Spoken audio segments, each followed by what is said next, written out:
줌으로 들어오신 분들 중에서 안 들리시는 분, 안 들리시겠구나. 그리고 라이브 스쿨로 들어오신 분들 영상이나 소리 나가고 있죠? 시작하겠습니다. 저희가 지금 여기 계신 분들이 있고요. 그 다음에 줌으로 들어오신 분들도 있고, 그 다음에 저희가 라이브 스쿨이라 해서 저희 자체 플랫폼이 있는데 글로 들어오신 분들이 있어서 지금 그쪽에 많은 분들 들어오셔가지고 바로 시작할게요. 오늘 주로 할 내용은 재개발 중개 시장을 좀 볼 건데요. 근데 제가 이제 이런 수업이나 이런 걸 하는 목적이 있잖아요, 목적. 예, 목적을 정확하게 알고 계시는 게. 근데, 저희가 가지고 있는 물건을 팔 목적이 있을 수도 있고요. 어떤 사람에 따라서는 또는 지식을 전달할 목적도 있을 수 있고, 또는 뭐 어떤 정보를 나눌 목적도 있을 수 있겠는데, 지금 저희가 1월 달 4번, 3번이죠. 3번의 수업의 목표는 저희 조직을 좀 알리고 저희가 어떤 일을 하는지 좀 안내해 드리는 차원으로 지금 진행을 하고 있고요. 저희가 현장에 대해서 직접 추진하고 있는 지역도 있고, 그리고, 그러다 보니까 이제 물건도 만지기도 하고 그래요. 그런데 그런 것들을 팔려는 목적은 뭐 저희 에이전트 분들이 하는 거고, 저희는 그동안 한 2003년도부터니까요. 오프라인 때까지 따지면, 그리고 이제 온라인만 하면 한 5년 정도를 계속해서 이론 수업을 하고 있었어요. 그래서 주로 이제 이론에 대해서 많이 다룰 건데, 오늘은 그 중에서 저희가 이제 앞으로 1년 동안 어떤 거를 좀 중점적으로 봐야 될지, 그리고 이 시장이 어떻게 변화되고 있는지에 대해서 좀 짚어보고, 그리고 제 전국적인 목표는 제 수업을 듣는 분들은 당연히 이제 돈을 내고 들으시는데, 그건 이제 학습의 목적이 있는 거고, 제 바람이 좀 올해부터는 자발적인 스터디가 좀 있었으면 좋겠다라는 생각에서, 근데 스터디라고 하는 거는 말 그대로 본인들이 노력을 해야 되는 거죠. 저한테 가르침 받는 게 아니고. 그런 현장하고 좀 이론을 같이 좀 다루는 좀 스터디 모임이 있었으면 하는 생각에서, 그거는 이제 저희가 장소만 제공해 드리는 거고, 이제 스스로 움직이시는 건데, 그런 모임이 좀 지역별로 한 개씩 있었으면 좋겠다라는 생각에서 좀 이런 자리를 좀 많이 만들려고 해요. 이제 오늘부터 시작해서 이제 제가 보통 1년 단위로 수업을 하고 있는데, 1년 단위로 매주 목요일마다 수업을 하고 있고요. 오늘 할 내용뿐만 아니고 계속해서 1년 동안 하는 내용들의 주 관점이 재개발 관련된 법령들을 한 개 한 개씩 훑어보고, 그리고 최근에 이제 권리선정 기준이라는 말이 나오면서 좀 분양제가 또 복잡해졌잖아요. 이제 그런 것들도 앞으로 1년 동안 계속해서 이제 짚어볼 생각이에요. 그리고 이제 오늘은 재개발 관련된 계약서 쓸 때 좀 주의해야 될 거, 단서 조항을 잘 쓰는 방법, 그리고 저는 이제 이론을 많이 다루고 있는데, 이론을 다루는 것들을 유튜브나 저희 교육 사이트에 올리다 보니까 많은 분들이 저를 반만 알고 계신 분들이 저 사람은 이론 전문가야라고 생각을 하시더라고요. 근데 저는 현장을 무지 많이 다루고 있어요. 현장을 많이 다루고 있는데, 이때 말하는 현장을 다룬다는 거는 추진을 얘기하는 거예요. 예, 동의서를 걷고, 그리고 재개발이 되게끔 주민들을 좀 알려드리고, 그래서 이제 시공사 부르고 이제 이런 일들을 하고 있는데, 이제 그런 것들에 대해서 우리가 배우는 이론과 현장을 어떻게 접목해 나갈지, 그리고 전국적으로는 중개사님들이 저희랑 어떤 형태로든 좀 코업이 돼서 홍보 마케팅이나 스터디를 좀 같이 해봤으면 좋겠다라는 생각에서, 저희가 저는 이제 제 기본적인 제 생각이 정보는 나눌 수 없다라고 보거든요. 예, 지식은 나눌 수 있는데, 왜냐하면 정보는 돈이잖아요. 돈을 나눌 수가 없죠. 예, 그거는 잘 싸매고 저 혼자 돈을 벌어야 되는, 모든 정보는 다 그렇잖아요. 근데 어느 정도 그게 지식이 쌓여 있는 분들끼리는 그 정보를 나눌 수가 있다고 생각이 들어서, 이제 앞으로 스터디나 어떤 마케팅을 같이 한번 해보자는 차원에서 이런 자리를 이제 계속 만들려고 해요. 우선 재개발 이슈를 잠깐 좀 짚어보면요. 최근에 도심 복합개발 지원에 관한 법률이 통과가 됐고, 다음 달에 이제 시작이 돼요. 근데 뭐 이게 도대체 뭐냐라고 하시는 분이 있을 건데, 저는 이제 법령을 보면 법령이 이렇게 쭉 가는 트렌드를 읽어야 된다고 생각하거든요. 왜 이게 이 시점에서 왜 이게 만들어졌지라는 건데, 이게 요 전에 법령이, 이 도심 복합개발 사업 요 전에 법령이 뭐가 있었냐면, 우리가 알고 있는 공공재개발이 있었어요. 그래서 이제 3080이라고도 부르죠. 예. 그런데 이게 가만히 보니까 자꾸 공공이 하면 뭔가 안 될 것 같으니까 이게 민간한테 살짝 풀어준 거예요. 그래서 공공재개발, 공공주택법에서 가는 공공재개발, 그건 되게 복잡하잖아요. 이제 그거를 공공에서 공공을 좀 빼고 민간으로 좀 돌리는 좀 경향이 있는 것 같아요. 이 추세는 뭐냐면 결국은 민간 쪽에다가 좀 많이 의존하려는 추세가 아닌가. 그래서 얘도 똑같이 신통이나 모아나 이런 거하고 똑같이 재개발 방식으로 갈 줄 알았는데 얘는 독자 방식이더라고요. 그래서 아예 새 방식이어서 이쪽에 대해서는 저도 지금 몰라요. 저도 지금 공부를 해 나가야 돼요. 근데 트렌드를 읽어보면 도심에 대해서 특히 역세권에 대해서 아마도 이제 공공이 아닌 민간이 할 수 있는 폭을 좀 열어놨다라고 보시면 될 것 같아요. 역세권 개발 같은 경우에 지금 제일 많이 하고 있는 게 역세권 장기 전세랑 역세권 활성화, 그다음에 소규모 재개발, 이 세 가지가 지금 역세권에서 많이 일어나고 있는데, 근데 너무도 이제 현장에 업계에 있는 분들이 동의서가 잘 안 거치니까, 왜냐면 역세권으로 가면 갈수록 좋은 땅들이 많잖아요. 잘 안 거치니까 구역을 점점 이렇게 넓혀서 물타기 동의서를 거뒀어요. 왜냐면 구역이 멀어지면 멀어질수록 동의서가 잘 거둬질 테니까. 이제 이걸 금지하는 바람에 역세권 활성화 같은 경우는 10,000제곱미터 미만으로 묶였고, 역세권 장기 전세 같은 경우도 뭐 2만 정도까지로 줄어든 건데, 얘 같은 경우는 지금 면적 제한을 안 걸어놨더라고요, 아직은요. 그래서 아마 제가 보기에는 올해부터 내년까지 요 사업이 좀 많이 수면 위로 올라오지 않을까. 이제 아주 초보자분들은 신통모아에 꽂혀 계신데, 저는 신통모아는 정치적인 개발 도구라고 봐요. 그래서 저는 이게 과연 얼마큼 현실화될까. 근데 일반인들은 그쪽은 많이 투자하시죠. 근데 뭐 그건 일반인들 얘기고, 이제 우리는 좀 더 현실적으로 전문적으로 움직여야 되니까, 실제적으로 움직이는 곳들은 어쩔 수 없이 역세권이나 사업성이 좋은 종상향이 되는 지역도 움직일 건데, 이제 그러면 이제 도심밖에 없는 거죠. 이런 지역 중에서 좋은 땅들을 공공이 먹으려고 그랬다가 이걸 이제 민간한테 풀었다라는 개념에서 법령이 살짝 틀어진 거죠. 근데 한 가지 아쉬운 점은 신탁사에 한정시켜 놨어요. 그래서 신탁 방식으로 갈 수밖에 없어서 이것도 한 단계를 좀 거쳐야 될 건가 아닌가라는 좀 생각이 드는데, 그래도 한 단계 발전했다는 좀 느낌도 들어요. 예전에 박원순 서울시장 때 공공주도형 재개발이었다가 이게 오세훈 씨가 되면서 공공지원형으로 바뀌었잖아요. 공공지원형이 지금 우리가 알고 있는 신통기획이거든요. 근데 이제 이쪽 법령, 공공복합 사업들도 이제 점점 공공주도형에서 공공지원형, 그다음에 이제 민간 주도형으로 아마 점점 바뀌어가겠죠. 이게 자본주의 시스템으로 가는 게 아닌가라는 생각이 좀 들어요. 제가 이제 주로 많이 보는 사이트들인데, 이제 일반인들은 제일 많이 보는 게 유튜버들 보는 거죠. 그죠? 예. 그 유튜버들 보다가 좀 궁금한 거 있으면은 네이버 지식 검색으로 보는데, 네이버 지식 검색 답변은 누가 해주는지 아시죠? 누가 해주죠? 제가 보기에는 초등학생들이 해주는 것 같아. 그래서 틀린 게 너무 많아요. 그래서 그건 믿을 게 아니고, 좀 더 깊게 들어가 보면 저는 아까 말씀드렸던 법령의 흐름을 봐야 된다고 생각하는데, 그래서 제일 많이 보는 게 법제처 사이트를 제일 많이 보는 편이고요, 저는요. 그 다음에 또 하나 보는 게 이제 입안문 나오는 것들. 그래서 주로 국회 정보 사이트 가면 의안 정보 사이트라고 있거든요. 여기에 가서 보시면, 아니, 도시 및 주거환경 정비법 검색하면은 최근에 도전법 관련된 이제 자료들, 그러니까 국회의원들이 입안을 요청한 것들. 참고로 한 가지 더. 제가 재개발 연구회라는 사이트를 운영하고 있는데, 이 연구회 사이트 안에 공지 자료실에 보면 교육자료실 이북이라고 있어요. 여기 클릭하시면, 이건 제가 다 열어놨거든요. 그러니까 아무나 로그인만 하시면 보실 수 있는데, 여기에 이렇게 들어가서 보시면 제가 매주 목요일마다 교육을 하고 있으니까 교육할 때 이렇게 교육 자료를 이렇게 이북으로 볼 수 있게끔 해드렸어요. 이거 보시면은 아마 좀 도움이 되실 거예요. 그다음에 지금 현재도 그렇지만 지금 저희 라이브 스쿨에 들어오면은 이렇게 라이브 스쿨 화면이 뜨거든요. 여기 라이브 스쿨에 라이브 스쿨 입장이 있어요. 입장하면은 이제 지금 여기 들어가신 분들이 여기서 지금 실시간으로 지금 보고 계신 거예요. 그다음에 이제 줌은 이제 저희 정회원이 아니신 분들은 이제 가끔 이렇게 세미나 형태로 할 때 줌 열어드리고 있고요. 여기 와서 보시면은 그동안 제가 있던 자료들 되게 많아요. 자료가 어마어마하게 많으니까, 엄청 많죠. 예, 많으니까 여기 들어가서 보시면은 아마 옛날 자료들부터 시작해서 아마 저 정도만큼 이렇게 자료 많이 만드는데 없을 거예요. 그래서 지금 보는 이 자료도 여기 가서 보시면 될 것 같아요. 그래서 이렇게 도정법 치면 이렇게 법률이 이게 누가 국회의원이 제안한 건지 아니면 정부가 제안한 건지 뭐 이제 이런 내용들이 이렇게 있거든요.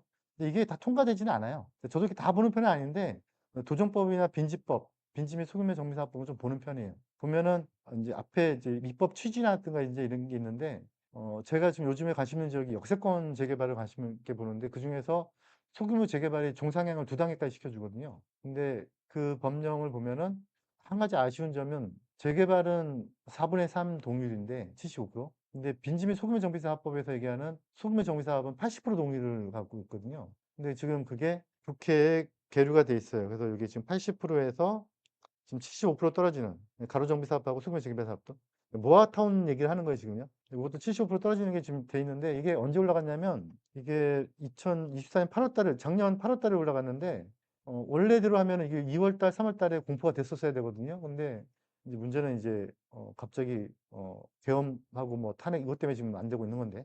예. 제가 이거 보여드리는 이유는 이렇게 좀 열심히 사시는 분들은 좀 이런 걸 이렇게 보면은 아, 국회의원들이 어떤 걸 입법을 내놨다. 이 중에서 실제적으로 통과되는 건 한 10%가 안 돼요. 10%, 20%밖에 안 되는데, 근데 이제 트렌드를 보기가 좋아요. 국회의원들이 지금 어떤 생각을 하고 있는지. 그러면은 이제 아, 이런 게 올라갔구나. 아, 이거 통과되겠다. 이제 보면은 우리가 먼저 움직일 수가 있는 거죠. 그래서 국회의원 정보 사이트 들어가서 보시면은 이런 내용들이 있는데 이 법은 아마 제가 보기엔 통과가 될 것 같아요. 이 법은 작년에 올라갔는데 이건 거의 통과될 것 같아요. 왜냐면 이거 관련된 도정법이 있는데 이건 지금 빈집민 소규모 정사법이고요.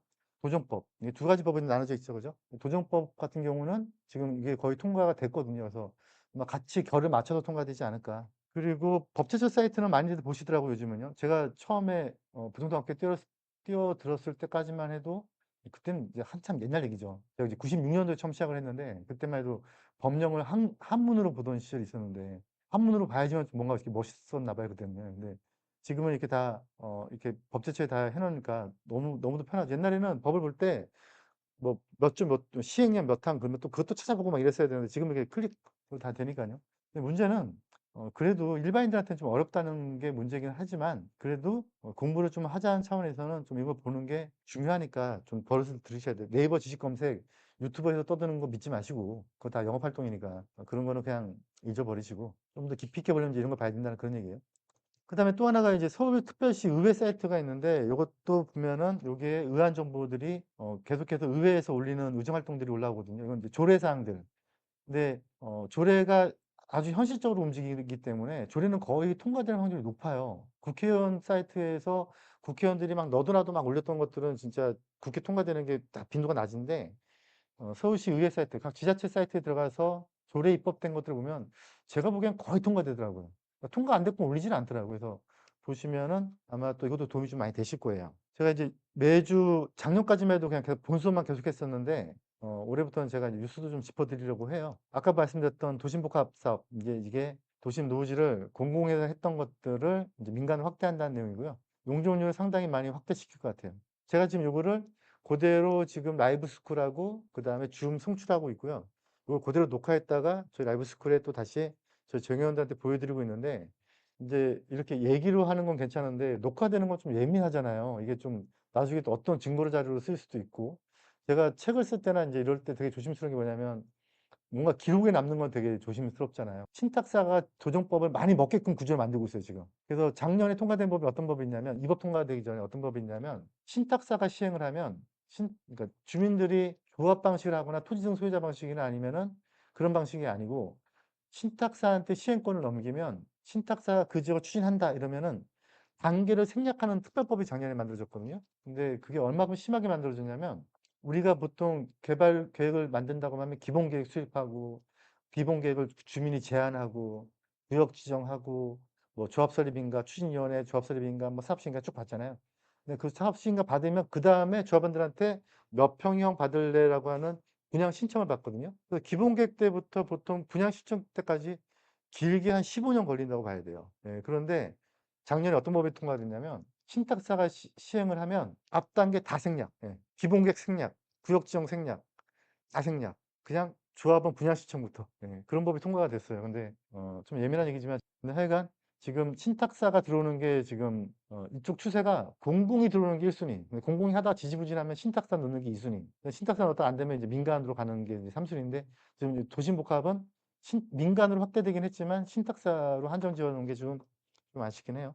노후불량 건축물 범위를 무허가 건물 포함시킨다고 하는데 이건 제가 잘 모르겠어요. 이게 뭐 옛날에 안 포함 안 시켰나? 저는 포함시켰던 것 같은데. 근데 이건 제가 작년 수업에도 한 말씀드렸지만 무허가 건물이라는 게 엄밀하게 말하면 무허가 건물이 좀 범주가 좀 되게 여러 가지 나눠져요. 그러니까 진짜 무허가가 있고요. 건축법이라는 허가제도 이전의 무허가가 있거든요. 건축법이라는 제도가 그러니까 공인중개사를 예를 들면 공인중개사가 있고 공인중개사법이 만들어지기 전에 중개 활동을 했던 분들도 있잖아요. 이분은 불법이 아니죠. 그분은 기득권 인정해 줘야겠죠? 그래서 그거를 중개인 중개업자라고 했죠. 그죠, 옛날에. 그러니까 중개인 중개업자였고. 근데 공인중개사법이 생겨났음에도 불구하고 불법 중개 행위를 하고 있다면 이거는 무등록 중개업자가 되는 거잖아요. 예. 근데 이제 건축법도 마찬가지인데 건축법이 생겨나기 전에 건축물이 있고 건축법이 생겨났는데 이후에 건축물이 있는데 불법 건축물. 요거는 진짜 불법 건축물. 근데 요건 불법 건축물은 아니죠. 근데 이 두 가지 용어를 전부 다 옛날 법에서는 다 무허가 건축물이라고 용어를 한 개로 쓰고 있었어요. 이제 그랬다가 이제 문제가 있다라고 해서 서울시 조례 같은 경우는 기존 무허가 건축물, 신발생 무허가 건축물로 이렇게 나누고 있거든요. 그 기존 무허가, 신발생 무허가로 나누고 있는데 엄밀하게 말하면 기존 무허가는 기존 무허가가 아니고 허가제도 이전 건축물이 맞는 거죠. 예. 그래서 그거는 별 문제가 없는 건데 아마 여기서 말하는 요거는 신발생 무허가를 얘기하는 것 같아요. 예. 신발생 무허가가 이게 동수에 포함이 되느냐 안 되느냐를 가지고 얘기하는 것 같은데 저도 기사만 봐서는 무슨 내용인지 모르겠더라고요. 이문 1구역이 이제 입주 시작했대요. 이문 1구역이 이문 휴경 뉴타운에 포함된 구역이죠. 아마 그럴 거예요, 아마. 근데 그 구역 같은 경우가 이문 휴경 뉴타운으로 지정된 게 2005년, 6년인가 아마 그럴 거예요. 예. 제 기억이 정확하지 않은데 아마 그럴 거예요. 그럼 2005년도부터면은 지금 2025년에 입주하는 거니까 지금 딱 20년 걸린 거죠. 근데 또 엄밀하게 말하면 이 구역은 이문 휴경 뉴타운 추진하기 전에 그 전에 5년 전부터 추진하고 있었어요. 그러니까 실제 추진한 연도로 따지면 지금 30년 걸린 건데 이게 재개발의 그동안의 일들이죠.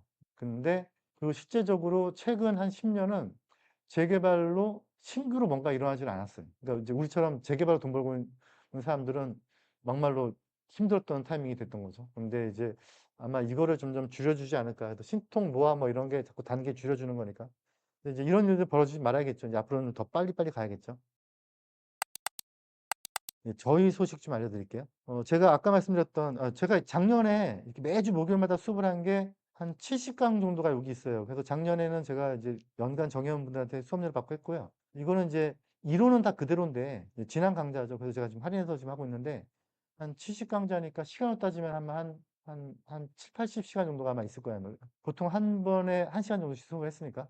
그거 가서 보시면 될 것 같고. 근데 제가 이제 이걸 꿈꾸고 있는데 이거는 제가 뭐 돈을 받고 이렇게 하고 싶지는 않고 좀 같이 좀 모여서 좀 같이 좀 현장을 좀 만들어 가보자. 그래서 관심 있는 분들은 한 달에 한 2번 정도 같이 모여서 좀 뭔가를 좀 자료도 같이 만들고 예, 했으면 좋겠다는 차원에서 이 현장은 제가 지금 동의서를 거두려고 지금 준비 중인데 다음 주에 저희가 이제 구청에 접수를 해요. 근데 이 현장이 역세권 사업으로 가고 있는 건데요. 지금 저희가 가설계를 뽑아봤는데 224세대 나왔어요. 가설계지만 거의 본설계에 거의 가깝게 했거든요. 어느 지역인지는 지금 제가 말씀드리고 하고. 그리고 이 현장 같은 경우가 조합원 숫자가 45명이에요. 45명인데 건립가구 수가 220가구니까 괜찮죠, 그죠? 예. 임대가 한 50가구 정도 되는데 이 현장 같은 경우는 지금 구청 접수하기 위한 서류는 다 만들어 놨고요. 용도 지역은 저희가 지금 현재는 2종 3종인데 여기를 저희가 건축 설계를 그려봤더니 도시 설계죠. 도시 설계 그려봤더니 준주거까지 가능해서 지금 475% 받았어요. 용적률은요. 그리고 이제 그 지역을 저희 본부장님이 동의할 만한 사람, 동의 안 할 만한 사람들 지금 자료 조사를 하고 있는 중이에요.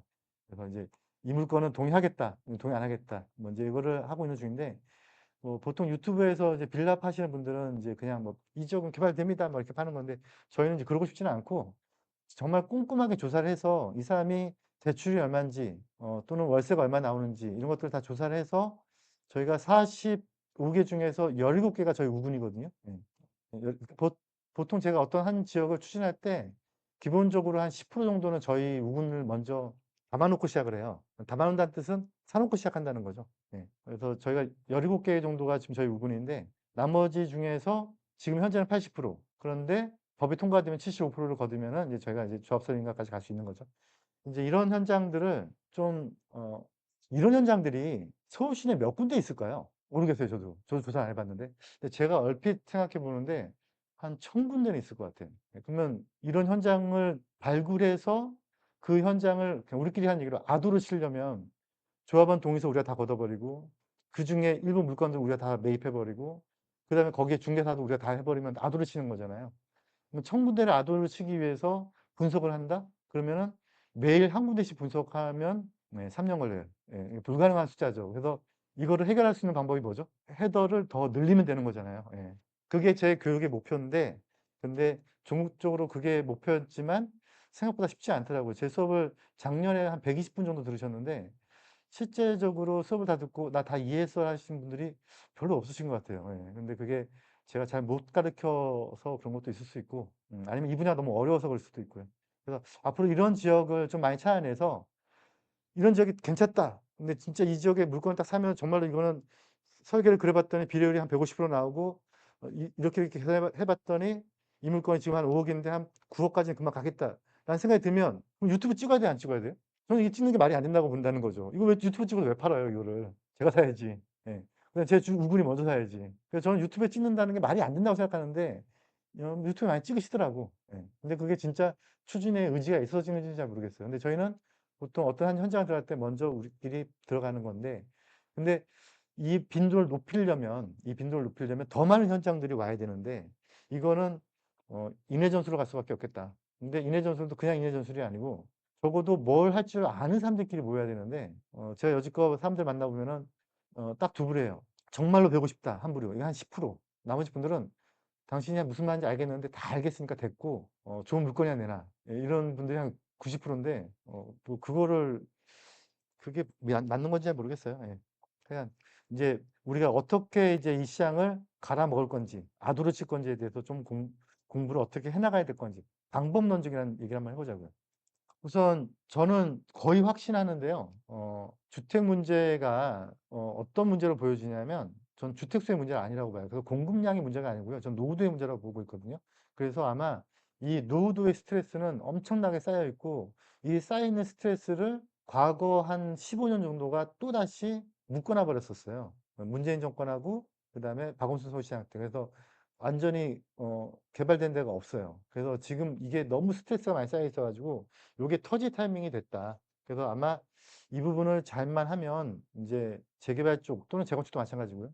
돈들이 많이 숨어 있지 않을까. 그래서 이 노후도의 문제가 상당히 심각하다. 그런데 옛날에는 이 신도시로 어떤 이 공급을 다 맞춰서 줬지만 이 신도시의 공급은 전 물리적 한계가 맞다고 보거든요. 물리적 한계가 두 가지인데 한 가지는 그럴 땅이 없고요. 두 번째는 있다고 치더라도 이제 거리상으로 너무 멀어져 버렸어요. 그래서 서울 도심으로 이제 해결이 안 되는 거죠. 결론은 제가 보기에는 이제 구도심 개발이 관건인데 이 구도심 개발의 이 원년이라고 저는 보여지고 있어요 지금. 올해부터 아마 엄청난 일들이 벌어지지 않을까. 그래서 재개발 시장이 전 열릴 수밖에 없는데 그런데 저는 요 시장은 안 봐요. 예. 왜 안 보냐면 저는 이 시장은 그냥 아파트 시장이라고 봐요. 예. 다 데이터가 공개되는 거죠. 아파트로 가기 위한 모든 데이터가 다 공개된 시장. 저는 요 신규 시장을 관심 있게 보고 있는데 요 신규 시장을 어떻게 발굴할 것이냐. 저는 서울만 1,000군데 정도 될 거라고 보고 있고 잘만 고르면은 정말 한 현장 그냥 다 먹을 수 있는. 이제 그러다 보니까 인제 누구나가 다 알아져 버렸어요. 이제는 재개발 시장이 열릴 것이다. 그래서 이 전체적으로 작년에 많은 유튜버들이 재개발 지역을 막 찍었고 선전했고 많이 팔렸죠. 그래서 제 눈에 보기에는 말도 안 되는 지역들이 가격이 막 급등한 현장들이 너무 많아요. 그래서 인제 그런 것들이 있다 보니 이거를 어떻게 투기를 억제해야 될 거냐. 이 시장이 열리는 건 맞는데 어떻게 할 거냐라고 그래서 신축을 막아야 되겠는데 그러면 이제 개발을 자꾸 저해하니까 막을 수 있는 방법이 없으니까 요 권리산정 기준이라는 말로 한 거죠. 그래서 요거는 인제 요거만 공부하는데 시간이 아주 오래 걸리는데 그러더라도 이제 간단히 설명드리면 이 권리상정 기준일이 법령마다 다 다르게 규정하고 있어요. 모아타운, 재개발, 공공재개발, 이번에 도시복합까지. 그래서 다 다르게 규정하고 있기 때문에 어떤 물건은 사면 말 그대로 그냥 물딱지 되는 거고요. 어떤 물건은 사면 물딱지는 안 돼 물딱지는 되는데 의결권은 살아있고 막 이런 되게 경우에 따라 달라지는데 이제 요거에 따라서 아마 제가 보기에는 중개 포인트가 상당히 많이 좀 위태위태해질 것 같아요.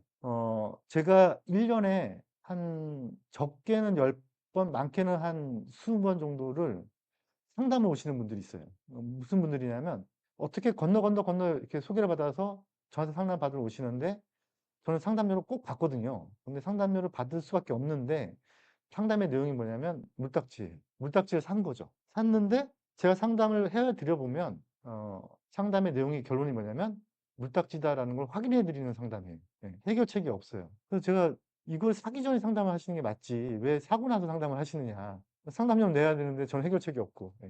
근데 저는 이 중개사님들이 이거를 좀 공부를 하셔서 사고를 미리 예방하셔야 된다고 봐요. 그리고 점점 이 재개발 기준이 복잡해지고 있죠. 아파트 배정 기준에서. 이걸 그래서 제가 좀 이따가 좀 짚어드릴 테지만 계약서를 쓸 때 재개발용 계약서가 하나 더 있거든요.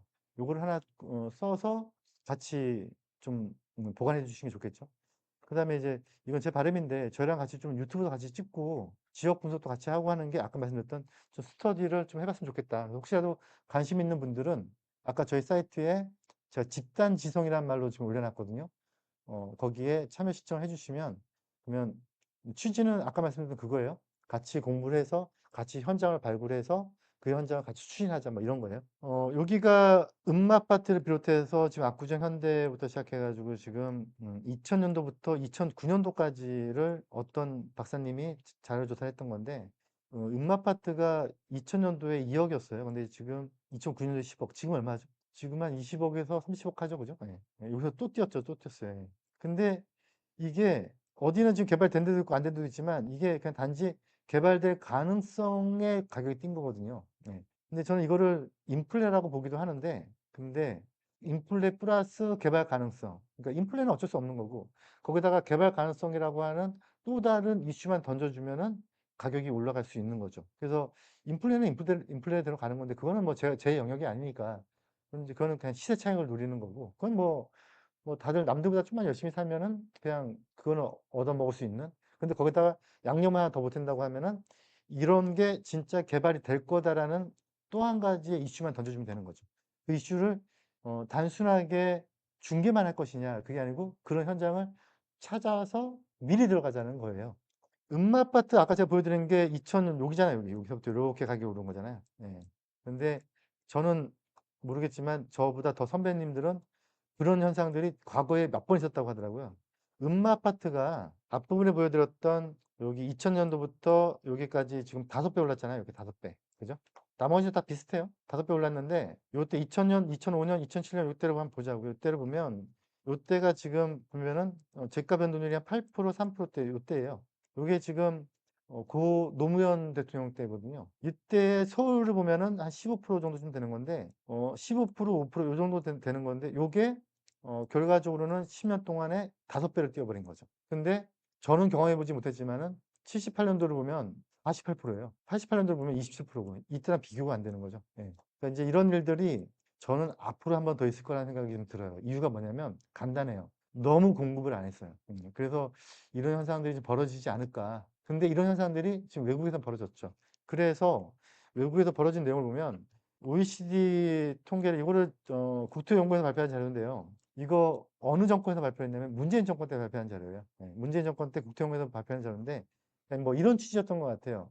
내가 열심히 했는데 집값이 올랐어. 그런데 집값 오른 거 가지고 너무 뭐라 그러지만 다른 나라는 더 올랐어. 이런 자료를 발표를 했는데 그때 발표된 자료를 보면은 우리나라가 요만큼인데 전 세계는 다 요만큼씩 올랐다. 뭐 1년 변동률 책 한 권으로 보고서 발표했더라고요.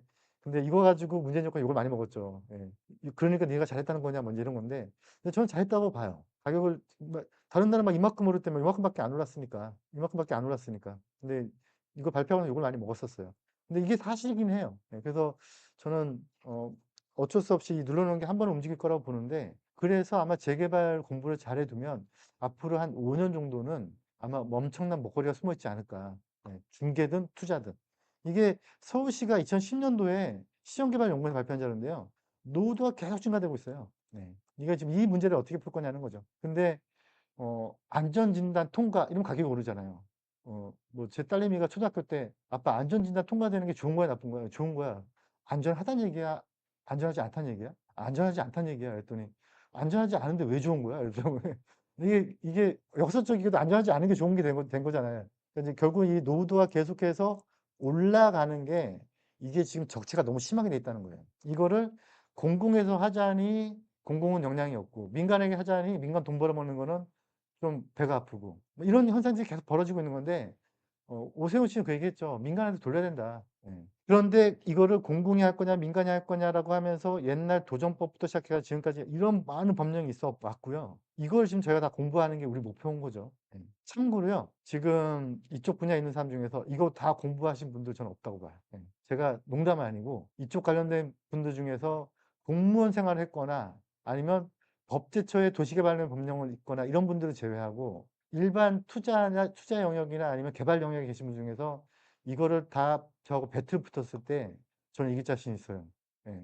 왜냐하면 저는 계속해서 공부하고 있었으니까. 그리고 참고로 또 제가 이제 어떤 분이 와 가지고 뭘 물어보면 제가 답변을 못 내리는 경우가 많거든요. 근데 그럼 그러세요. "이것도 모르세요?" 이렇게 말씀하시는데 이것도 안다라고 하는 게 저는 더 어불성설이라고 봐요. 왜냐면 너무도 복잡하니까. 예. 질문이 그냥 간단하게 그냥 "돈 있으면 빵 사 먹어라."라는 답변은 되게 쉽죠. 근데 그게 아니고 질문했을 때 이걸 찾아보고 하는 게 너무 복잡해졌어요. 그래서 저는 중개사님들이 "점점점 공부를 많이 해야 된다. 이 많은 법령을."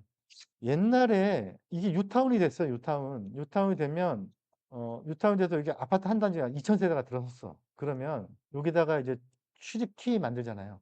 예. 그럼 여기에 살던 사람이 재개발되기 전에는 이렇게 갔겠죠. 예, 근데 이게 딱 대단지로 개발이 되니까 취직키 만들고 막 그러니까 이제 이렇게 돌아다니는 거잖아요. 이 문제점이 2014 년 15 년도쯤에 '이거 문제가 있다 이거.'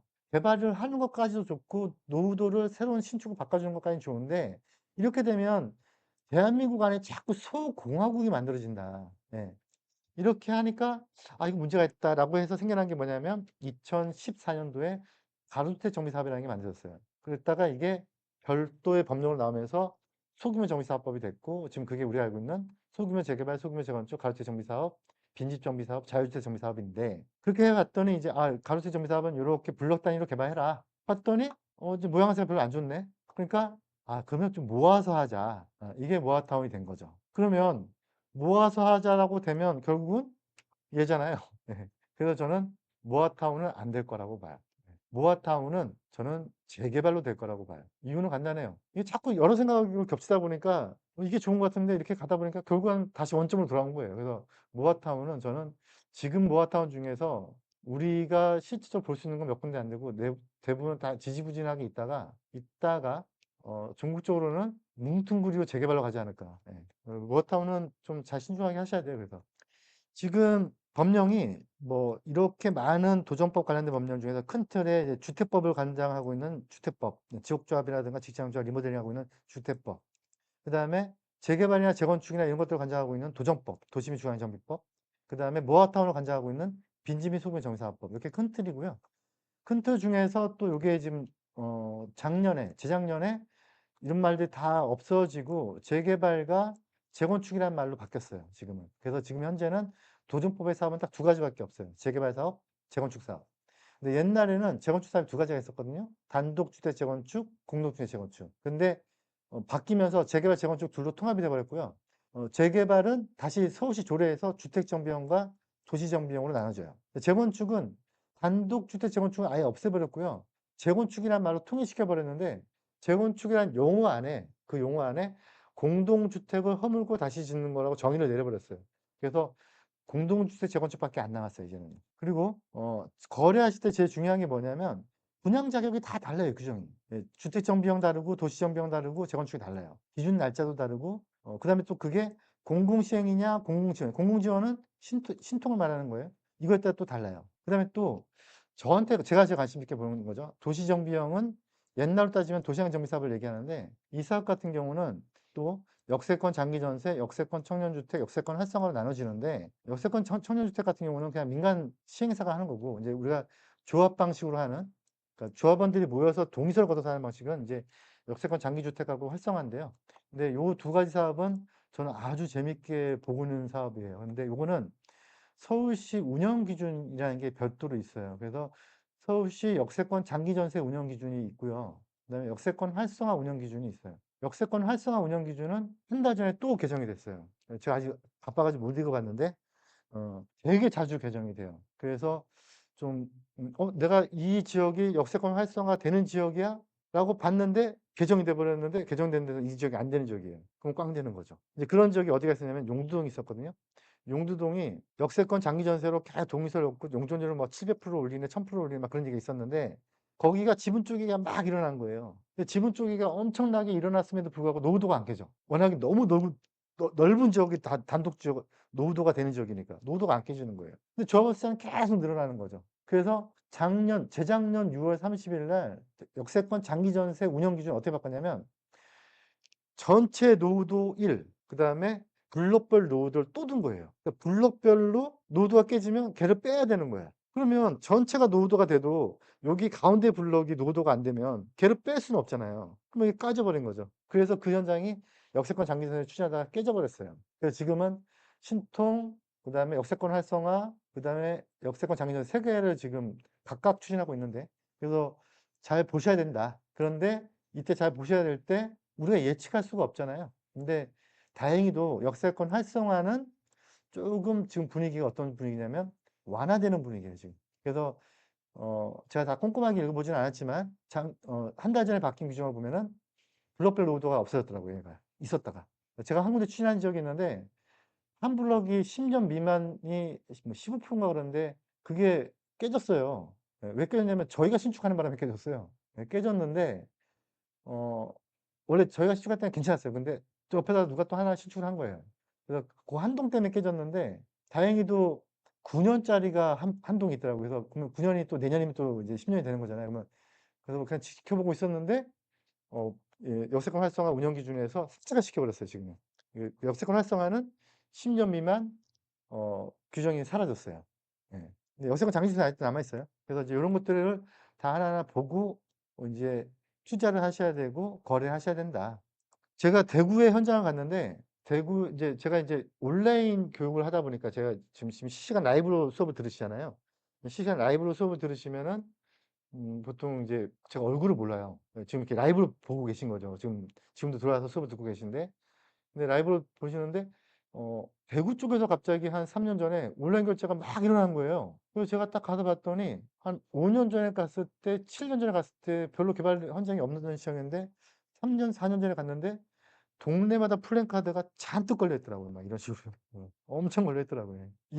여기는 대구의 파동이라는 데인데, 여기 가만히 이렇게 보시면 여기 지금 어 간판 붙인 거 뒤에 약간 녹색으로 다른 거 하나 보이죠, 색깔. 예, 이게 제가 이거 뭐예요 했더니 여기가 재개발 구역 추진 사무실이었대요. 그러다 이제 그게 깨져버리니까 간판가리 한 거예요, 간판가리.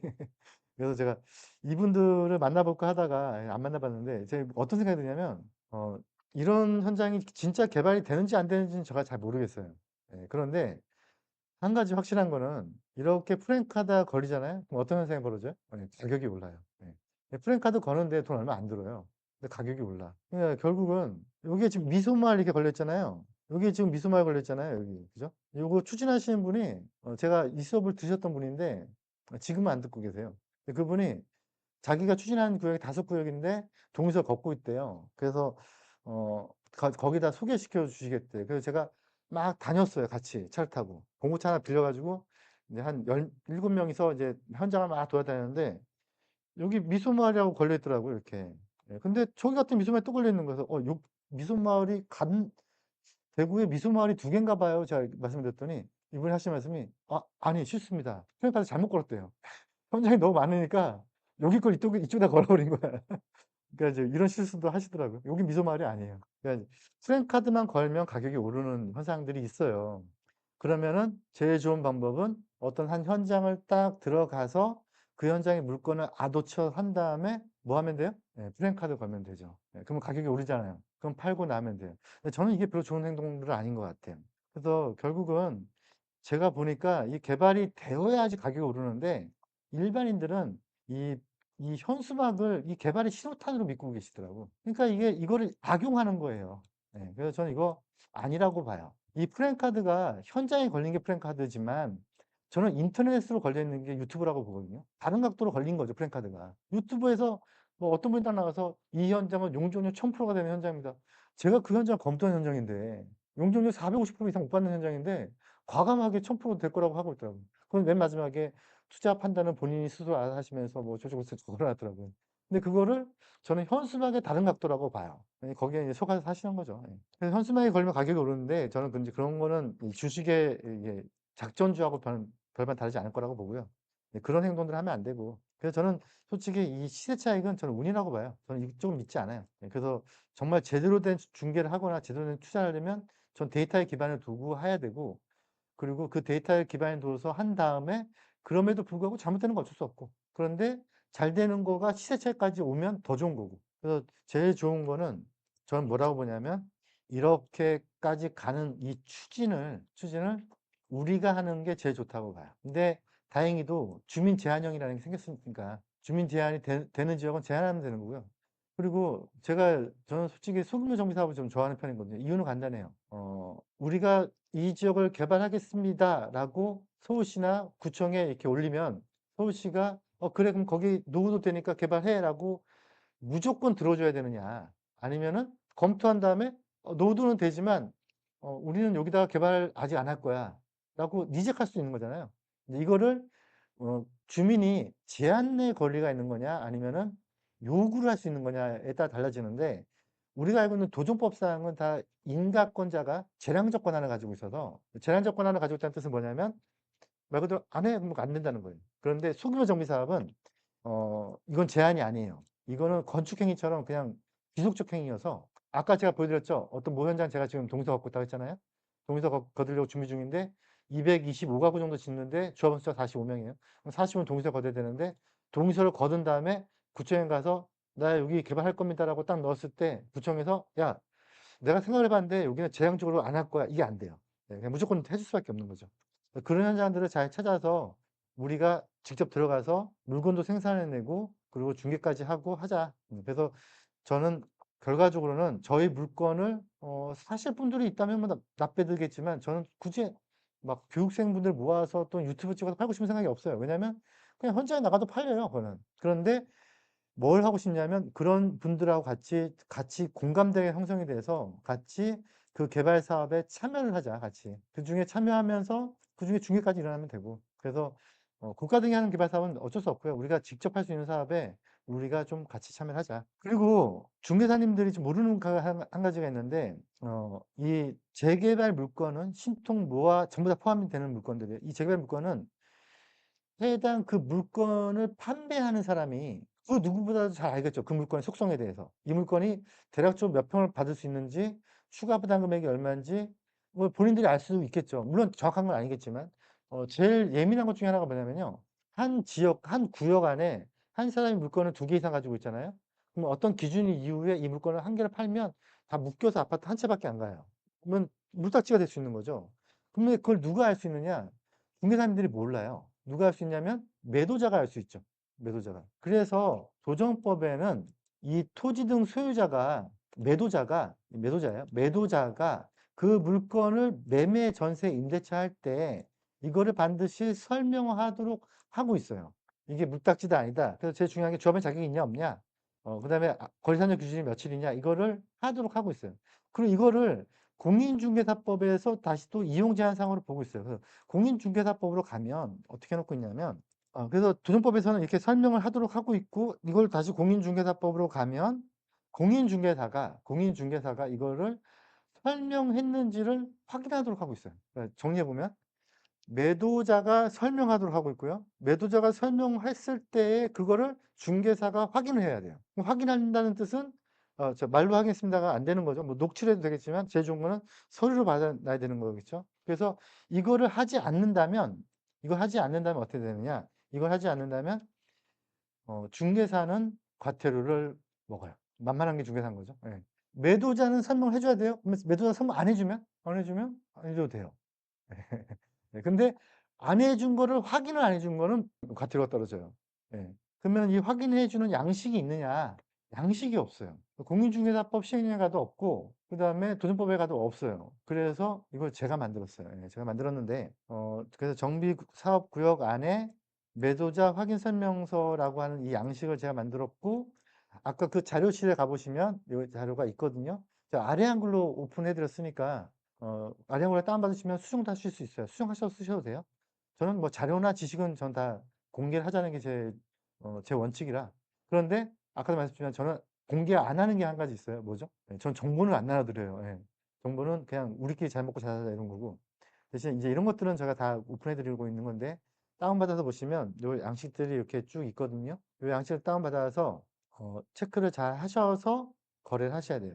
그러면 이 체크는 언제 하셔야 될까요? 어느 단계 때? 어느 단계 때 하셔야 되냐면 법령에는 이렇게 표현하고 있어요. 법령에는 정비구역 내 토지 또는 건축물이라고 돼 있어요. 그래서 정비구역 지정이 된 지역은 구역 지정이 된 지역은 이걸 쓰셔야 돼요.